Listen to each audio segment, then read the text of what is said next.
What do nearly 75% of people on welfare, 60% of inmates, and 46% of U.S. adults have in common? They are illiterate. Illiteracy costs the U.S. $225 billion each year.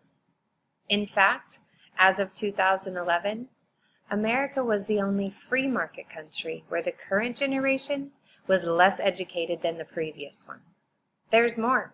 66% of American fourth grade students read below proficiency. 66%. According to the Annie E. Casey Foundation, 2/3 of students who cannot read proficiently by fourth grade will end up on welfare or incarcerated. And if a student is not reading at grade level by third grade, they are 4 times more likely to drop out of high school. You're probably asking yourself, how is it even possible? What can we do? Let's start with reading. Books have the power to benefit children, families, and the community at large. Reading with your children is essential to their development and happiness. The effects are truly profound. We should never stop reading with our children or stop sharing a love of books with them. Now more than ever, it is important for us not to get distracted with our devices or busy schedules, and to make sure we impart in our children an urge to read well, to read often, and to make clear the bearing it can have on the rest of their lives. Reading books aloud to children cultivates their creativity, ignites their imagination, and enriches their budding relationship with the world. When the rhythm and melody of language become part of a child's life, learning to read will be as natural as learning to walk and talk.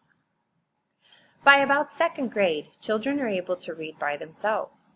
Quite often, it is around this same time that many parents stop reading to their children. Just because our children learn to read on their own doesn't mean we should cease reading to and with our children. It is crucial to continue to read aloud together to advance their reading abilities, to expand their vocabulary, and to improve their fluency. There are small things we can do to make reading and sharing books a necessary part of life that is so commonplace, its absence will create a void in our day-to-day lives. It is essential to read with your child at least once a day on most days. Make it part of your routine. Don't make excuses for not doing it, but don't get discouraged if you skip a day or if you need to make adjustments to your schedule. Just read with your children as much as you feasibly can.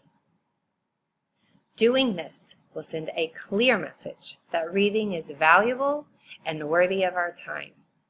It also provides an opportunity for you to tap into your child's reading abilities and give you insight into her or his strengths and needs when reading. Books can effectively serve as a springboard or as a new means of bringing up difficult topics of conversation. They can bridge the gap between knowing what we want to say and how we want to say it. Sharing books provides resources to our children in addition to what we as parents can provide. Teaching our children how to access information and stories through the printed word is an absolute necessity and a foundation for success in any arena of life. Not only is it for practical and educational purposes, but also for enriching our souls. If we never stop sharing books with our children, we will undoubtedly foster young people who understand that books are powerful. Those children will grow into adults who read voraciously, whether it be for business, for knowledge, or for pleasure. Not only does literacy empower the reader, it also gives individuals the ability to achieve personal fulfillment. It corresponds to how we are understood, and it helps us to be taken seriously. Additionally, it lends to higher earning potential and helps us to succeed in our chosen career path. Along with the personal benefits, it also has many societal benefits, including reduced poverty and crime, as well as economic growth. Literacy can transform vicious cycles of poverty into virtuous cycles of learning and sustainable development. The empowering potential of literacy can translate into increased political participation and contribute to the quality of public policies and democracy. It allows us to understand and take part in civic issues that directly affect us and our children.